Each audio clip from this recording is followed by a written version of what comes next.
Greetings, fellow travelers, and welcome to the Way of the Showman, where we view the world through the lens of showmanship. I am Captain Frodo, and I will be your gracious host, and I will be your guide along the way. And this episode 70, will be the third annual Birthday Ramble.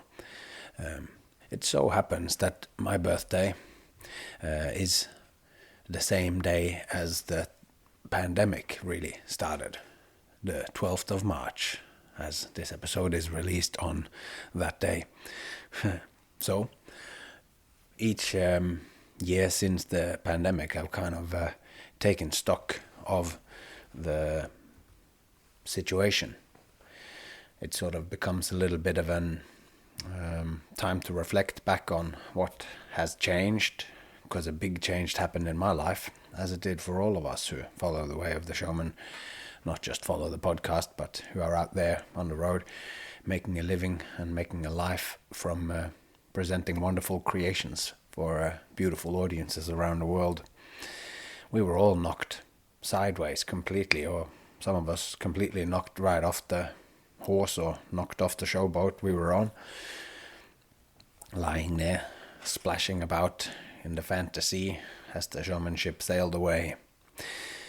But anyway, this is what this episode then tried to take stock of it. Where am I at now? And one of the main things that is of importance for us here is, of course, what you and me have in common is this podcast. And this whole project came about, or certainly was facilitated by the fact of the pandemic. As the first episode here on the podcast is the day that Showbiz died, that formed the start of this journey that we've been on. And when I listen back, or when I have conversations with people who have listened to the earlier episodes, they are of course tinged by the pandemic as it is unfolding, and I'm responding to things as I go through those episodes. I was wondering about whether that would be a wise move, because I wanted the episodes, of course, to be sort of timeless, but it has become an interesting document, or a documentation of what was going on. I had my pre-prepared essays that I read and commented on, but there's these little tidbits along the way of me, what my emotional state is at. So that was the first year, but the second year, which is sort of where we've had the second season, which now has come to an end in episode 35, where I wrote a book during the pandemic, and I was I'm sometimes asked about a reading list or what kind of books I've read that inspired this, and the reading list doesn't include so many show books or books on performing or whatever. They're drawn from philosophy and from sociology and from whatever it is that I'm reading, all these books, and I'm kind of always reflecting on this material and seeing how it relates to me and the deeper kind of things that I think.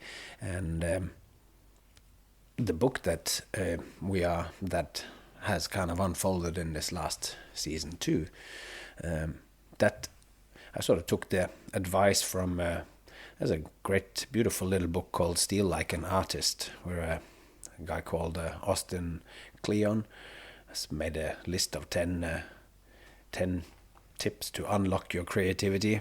The first one is Steal Like an Artist, and throughout the book he goes through all these, what they mean or whatever.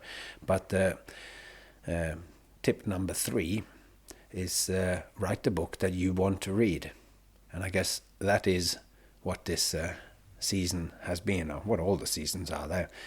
And I will soon, that's what I'm hoping to do this year, put some of these things into paper form, so that you, if you are a bibliophile such as myself, that I love books and that I keep buying more books than I could possibly read. And when I'm start reading a book, so already on page 1 of the introduction, when the author mentions another book, then I'm already on straight away going, oh, well, I love this book that I'm reading now, and now I want to buy this other book too.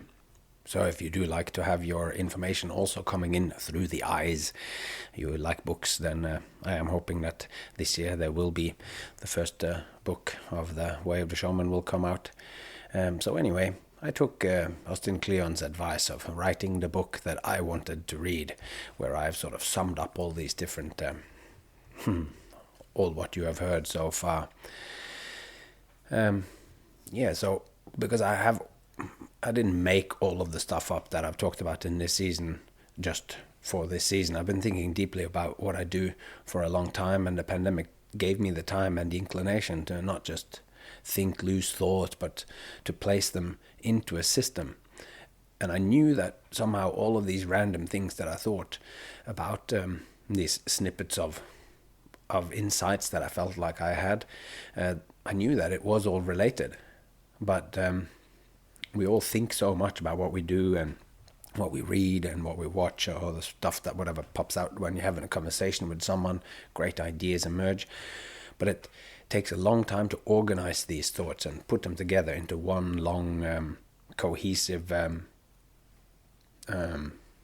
thought or one book. So when I write, the first drafts aren't usually very good, but there are nuggets of gold there, but a lot of it is dirt. But I have to write it out so that I can read what it is that I actually think. As I experience it, the thinking process at all times is kind of unconscious in the moment that it happens. But once I've thought it, then I can go back and I can look at those thoughts and I can think about why I thought it, or how it connects up to any other thoughts that I've had or anything that I've read. I think that's quite a fundamental insight about the world, that when I hear a rustling in the bushes when I go for walks in the morning with my dog in the forest, then I immediately, my thinking connected together with the bird, and I see a shape that flutters, and I do all this that's the elements of thinking, but the actual sound and the little dark starling or the little dark spot that flies across, that's from my sensing, but my thinking starts putting it together without me having to think it. Like, oh, when I see a bird, I don't go, oh, I think this is a bird. I see that it's a bird because of all the sensory things gets put together with the thinking. Anyway, that's probably deeper than we need to go on that thought.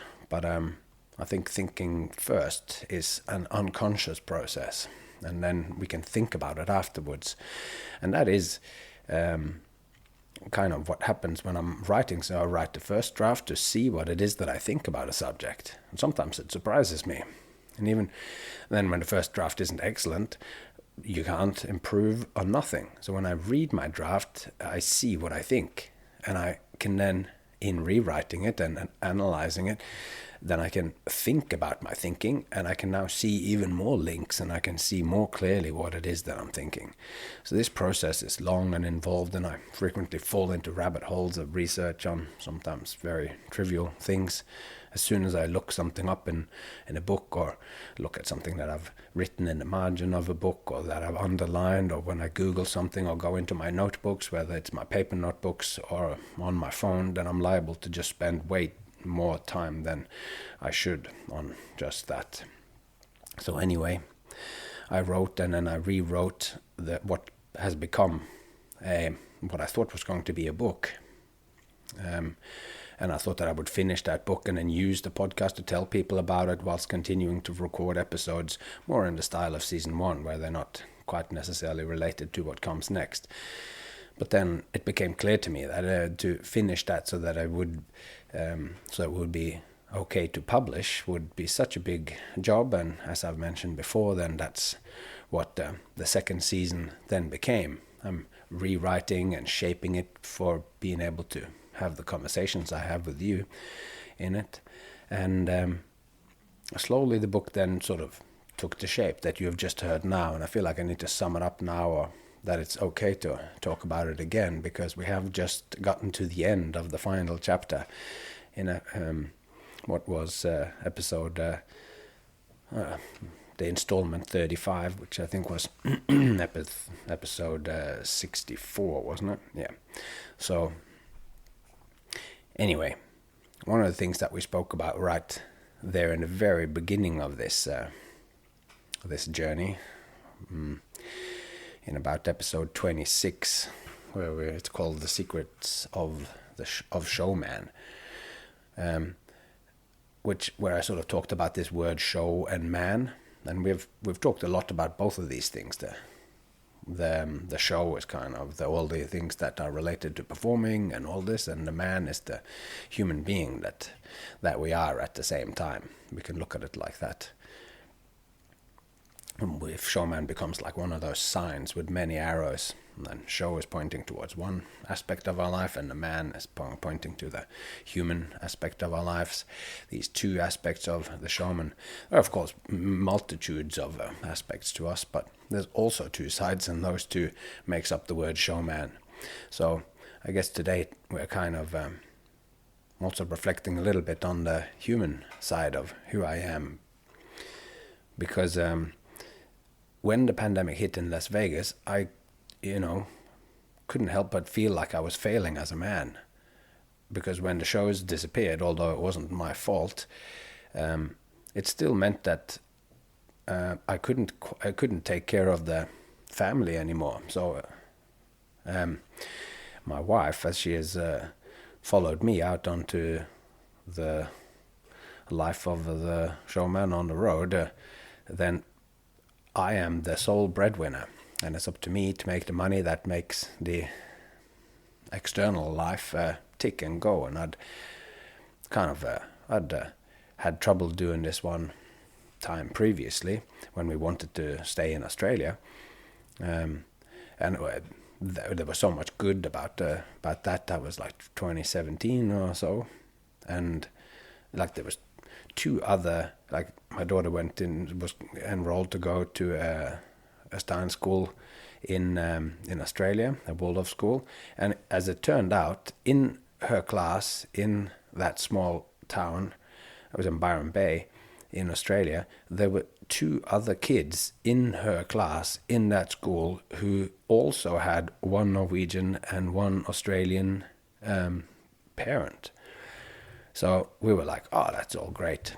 We really felt like, well, we've landed in it. But then living a touring lifestyle, going on a road, and well, which means going on a plane when you're going from Australia, going to Europe all the time, it just broke me. Couldn't handle all the touring and being away from the family. So that was when the call came from Vegas. So I'd kind of went to Vegas, and we stayed there for 2 years, and we thought, okay, this is it. We want stability for our girl. Now this is the way. But then then all of a sudden the pandemic came, and all of a sudden Vegas as well didn't work out, and yet again I couldn't support us. So we didn't really want to leave Vegas, but we had to. So anyway, all of this, it was like, I've talked about this before, but it kind of, led me into a sort of downward spiral. Because anyone who, it's just it was a shock for all of us to be left with no shows. Who would have thought that? But anyway, those who have worked with me in any kind of creation, that my way of connecting with someone whom I don't know, my way of doing that is always to try and go deeper. Because I do think on a fundamental level that the differences between us, they're always more shallow and more on the surface, no matter what kind of material, skill-wise, or where you stand philosophically, or what you think. I do believe that ultimately we kind of agree. And if we aren't agreeing on the surface, then we just have to dig down deeper, because down there in the human underground, we are the same. And if we disagree, it's just because the connections we're trying to make are too shallow. So when I found myself out of sorts and out of work, and with the loss of meaning that brought with it, as the shows disappeared, as then all my oddball behaviors, which forms the basis of my artistic output, they just didn't make any sense anymore. When this then happened, I needed to dig in deeper, because this is always my approach. So when I'm lost, we got to go, where is the foundation of this? And this is kind of one of the core points of where this season 2 has, which just finished, has come from. So just this thing, just when I can't support my family, which really just has only really properly happened now when the pandemic was on. I still managed to somehow. We didn't die. But it is my responsibility, and this has been a way for my family, that I am the breadwinner, and it's my responsibility. And part of that is because of my wife Miranda's, because of her sacrifice. Because when we met at a fortuitous time. There was only one sort of point in her life and my life where if we met at that point, then what has happened, and one of the best things of my life, the best thing of my life has happened, is that our relationship and everything that's come out of that, was only possible because of a sort of two different things. Like when we met, she had just lived in England for a few years, and her working visa had just expired. So she was ready to take on something new. And when we met, I had kind of a thought that I could never really be in a long-term relationship. I just couldn't make it work on account of my constant touring, because if you're a traveling performer and you fall in love with someone who lives in a town, then things get complicated when the circus takes me back on the road, or when you leave your love behind, because this makes, in a certain sense, it makes you sort of resent the shows. You're going, oh no, I have to go away on tour again, and because your heart is left behind. But if you remove the shows and the circus from your life, then like my whole calling, my vocation, and that no longer works, and then the foundations of my life no longer supports me, and I'm completely flailing, which was what happened in the pandemic. But so I thought, okay, I can't lose the shows, because then I don't know what to do with myself. So I thought, there's never going to be a long-term relationship, so let's just put that on ice, that idea. But then when I met Miranda, and she was at this complete crossroad in her life. She wasn't quite done with traveling and living abroad and that, but with the visa, that working visa that she had for the UK, as that had sort of done, she had headed back home to Melbourne. And at that time, we were set up there with famous Spiegel tent when the show I was in was called La Clique. And this show we were kicking butt in Melbourne. So anyway, we got together during that season in 2007, and Miranda came on tour with me. She then eventually started to work for the company, doing follow spot and front of house and anything else that was needed, because it was a small kind of crew. Chris Chen and Brett Haylock and myself, and so Chris, who was Brett's partner, and Miranda, who was my partner, they sort of came along for the relationships to function. They came with us on tour and did all that other stuff that needed to be done. So anyway, but the work that Miranda was doing was like, it was sort of supplementary work. It wasn't what you can kind of call a full-time job or a full-wage job. So we loved our life on the road, but for it to work, we needed for me to be the breadwinner. And it wasn't like it was a demand made by her or anything that we talked about. It was just the way that it was. She followed me because that was what was necessary for us to be together. And at the time that she was in her life, that was kind of a possibility, because she didn't have roots. She sort of uprooted herself, gone to the UK, uprooted that, and then was ready ready to run away with the circus. But as a result of that, she's sacrificed so much of her time and attention on following the dictates of my tour schedule. So we were in La Clique or La Soirée, so one show with two names for 12 years, and that was our common life with common friends. But after that, it's kind of been all over the shop. We're going here on a contract and there on another one, and it's not so easy for someone like when I'm all of a sudden we're like going to do a 5-month tour of Denmark, or we're going to go to South Africa, or we're going to be in America or whatever, then it's not so easy for Miranda to, focus on a career or focus on a project that takes a long time, and all of a sudden we have to pull up the roots and go to some other place. So making money and providing for my family was my responsibility. So when I no longer couldn't, I had a hard time, and maybe outwardly it looked like a kind of depression, and in a way it kind of was. But like I said before about going deeper, I kind of digressed there. But if I don't understand something, then I try to go deeper. So there's got to be something that makes sense of the chaos, the roiling waves. They're always just on the top. So as we go deeper, there is some calm to be found, and this is something which I explored poetically in a finale episode of season 1, which is episode 21, Captain of the Showmanship.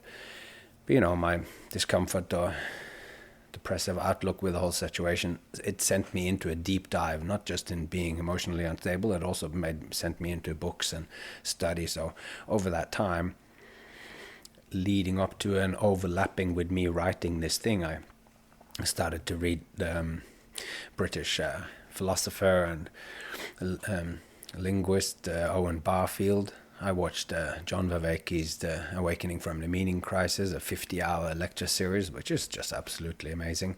Also discovered the Symbolic World podcast, where this woodcarver, Jonathan Pajot,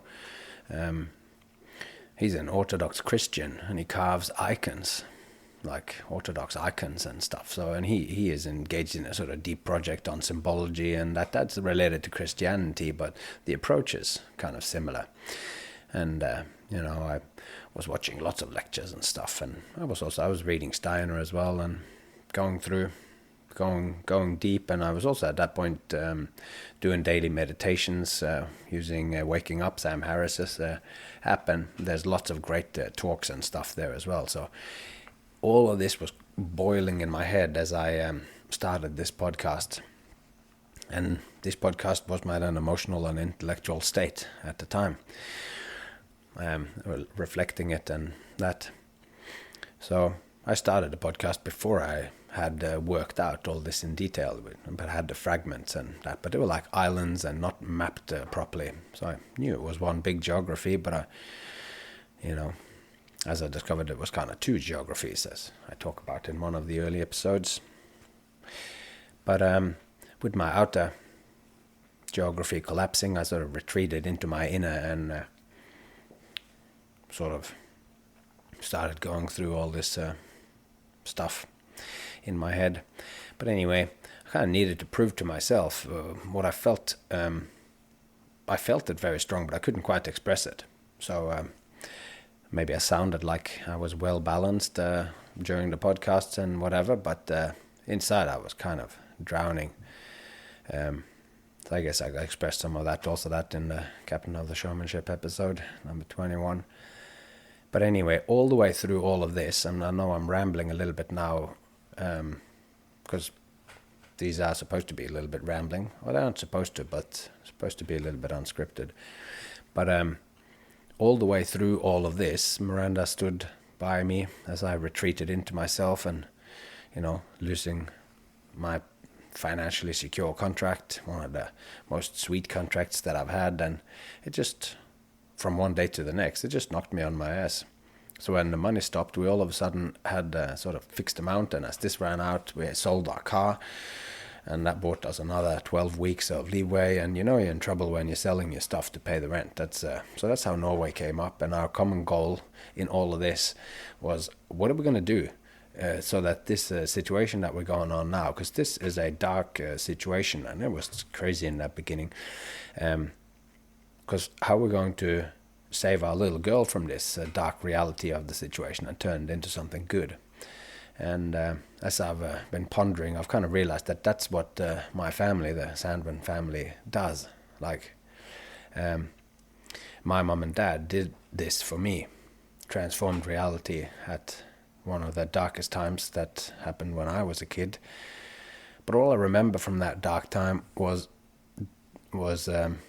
kind of life and closeness, and I remember vaguely remembering being nausea and dizzy or some pain or whatever, but somehow that's all kind of erased itself, and all that's left was that my family and me was in a small white room, and there was lots of people with white clothes coming, going, and blood tests, endless blood tests. But I'll tell you about my dad, the great Santini's greatest trick, how he transformed reality when I grew up, and how that then got me to appreciate his trick for what it was, and how that made me understand the true power and deep potential of this seemingly frivolous craft, that transformation of something dark into something beautiful. And probably talk about that at another time. But anyways, just to say that this kind of stuff has happened, and the responsibility of me as a father, and then Miranda as a mother, and as it was for my parents, was to transform something that could be very dark and very scary into something that was good. So I needed to do this, create an illusion of this as a good time, or, taking this going deeper approach, needed to find a place where this actually was a good time, because there were lots of great things which the pandemic offered. A time of closeness and love and care, and it was a time to work out what really mattered. And the second season of this podcast, which ended at episode 64 with the final chapter from the pandemic manuscript, although it's not quite finished as a book or whatever, and I'm working on some more episodes which will come out in a while now, that will wrap it up. But all of that is the result of the deep dive into who I am, which of course is synonymous with the showman and what the craft of showmanship is. That's all that came out in that time for me, and I was working on that whilst all the time me and Miranda were keeping a united front and making sure that that whatever was going on during the pandemic was something that she would look back at with joy. I talked about that in the first episode of this. Like, just a while ago, she was reminiscing about us heating grapes on sticks by the fire, by the sea in a forest. We were looking for birds, and it was homeschooling out there in the nature, and we're walking across swamp landscapes, and, you know, in a beautiful spot. And she was going, "Oh, remember that when we were doing the homeschooling and all of that?" And during this time, you know, I was not perfect by any stretch.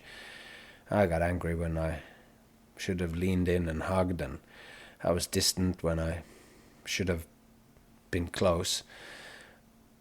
I was falling apart when I should have stood strong.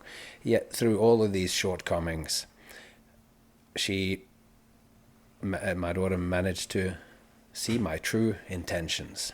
Like, over the last little bit, like almost 3 years after the pandemic hit, she still remembers and brought up the other day the huge treasure hunt that we did. We did a sort of Easter treasure hunt with her only lockdown friend Richard in Las Vegas, when there was just months before we left to Norway, where she just had one kid to be with. And you know, they were like, I think they felt they were truly free. They had to be literally behind a brick wall that went around our pink house there. We had a pink house when we lived in Las Vegas, and they were jumping around and splashing in the pool or whatever it was that they did. I mean, it was in March, so I don't know if they were in the pool. Oh, they were in the boat. That's right. We had a blow-up boat in the pool. And anyway, the interesting thing now is that this long after, my girl's memories of that time, they are nostalgic and kind of magic. Like, she Or like when we went to Los Angeles on the way to fly back home, and we ordered some extra cups to come up to our room, and we were sort of barricaded in our airport hotel, and a robot, like a rolling robot, a thing that could navigate on its own, came up and rolled over and had the words come on a little screen. I can't remember if it actually had a voice, but it opened a lid and the cups came out, and that kind of stuff that now is kind of amazing. And through all of that, Miranda stood by me and trusted that I'd pull through and take care of life. So yeah, all good. It's all very common. And because in the end of the first episode of season 1, the day Showbiz died, then I wrote, I said something like, I hope once all of this is behind us, the pandemic, that my daughter will remember how we behaved and how our home felt during all of this, and rather than anything about the virus. And I wrote that she is watching me and learning how to respond to uncertainty. Connections are being made between us and inside our brains. How I act as a showman in this daily show, that show that I'm doing for my family on an everyday. Then this will determine how this wiring of these connections will be. And I am aiming for resilience, not fear, as the response to chaos. This will be the flavor of my prepared material in all my connections. Fingers crossed I am man enough for this show. So at that point, I didn't know what was going to happen and how it's going to be. But when she now, out of nowhere, sort of reminisces about homeschooling and this with genuine sort of nostalgia, when she's going, "Oh, do you remember when we did this?" When she's saying that, I'm like feeling like a winner, because I was hoping, that that was what's going to happen, and I guess that's then proof to me that I was man enough to make this happen. So, swapping over a little bit, as a couple of months ago I was at a magic convention called Illusions in Horsens in Denmark. It was put on by Sten Pagani, who is an amazing magician and owner of a brilliant magic shop which actually sells some of my dad, the great Santini's own magic inventions. But there I met some of the best people that I met all year. People I'm already looking forward to very much meeting up with again. Nick DeFat, Morten Christiansen, who placed first in FISM in Montreal, was it? And Mario, the Maker Magician, and Mario's wife, Katie Rosa. Anyway, before one of the shows, I was talking with Katie about our kids and, the reality of being a family that has to tour. And since my daughter turned 10 recently, I asked her if she knew this poem, On Turning 10, by Billy Collins. And she did. This poem, I talked about this poem in the starting of episode 43, I think. Anyway, and she knew this poem, and it is so nice to find someone who has seen the depths in a poem that you yourself have glimpsed. And we had a wonderful conversation about poetry and children, and I mentioned that I had written a poem for my daughter inspired by that poem.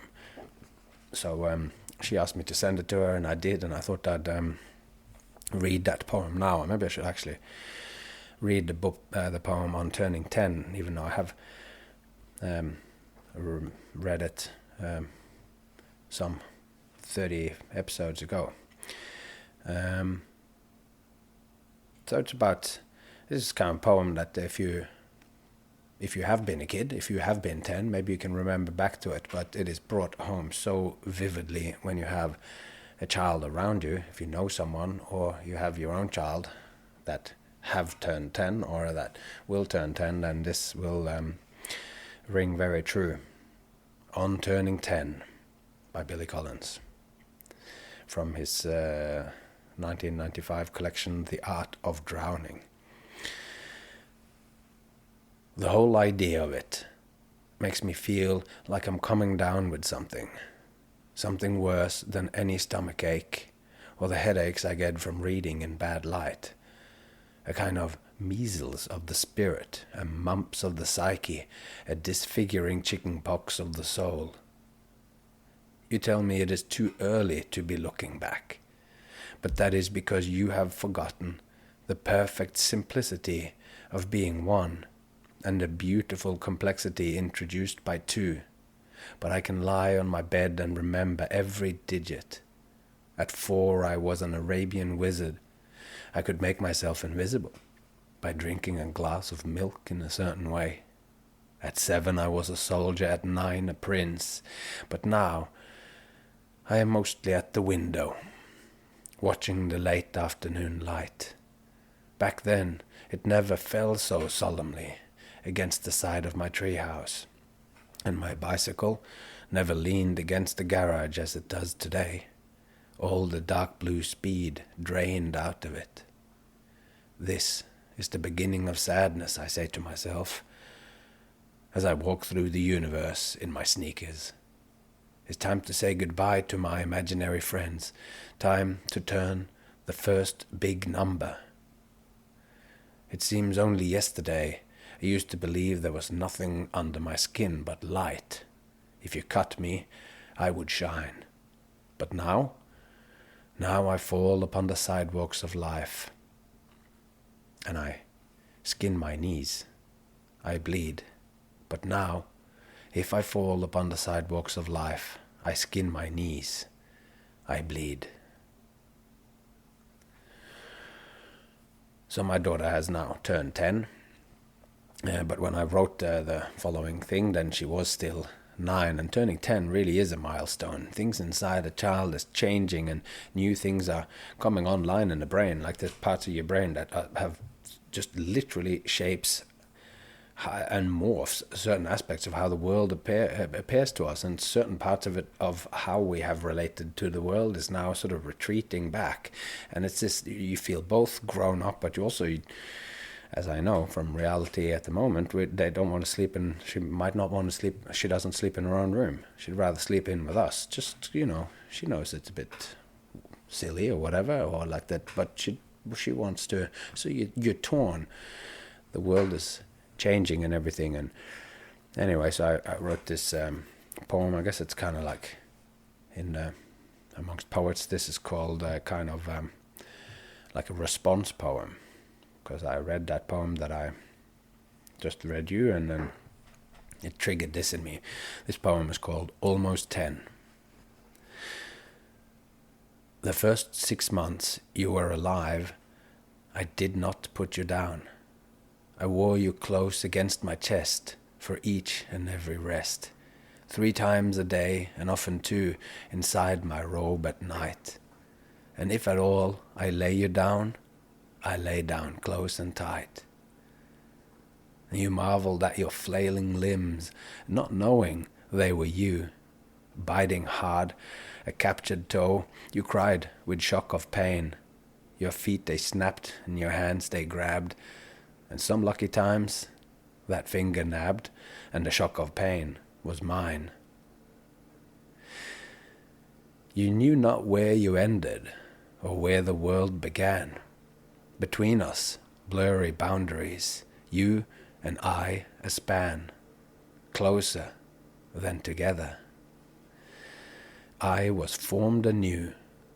My task was now to step between the monster's jaw and you. The other night, you woke in fright, distressed by nightmare dreams. I whispered all will soon be right. You do not have to fear the night. And comforted, you scuttled close, my arm a safer pillow. Off to sleep you go.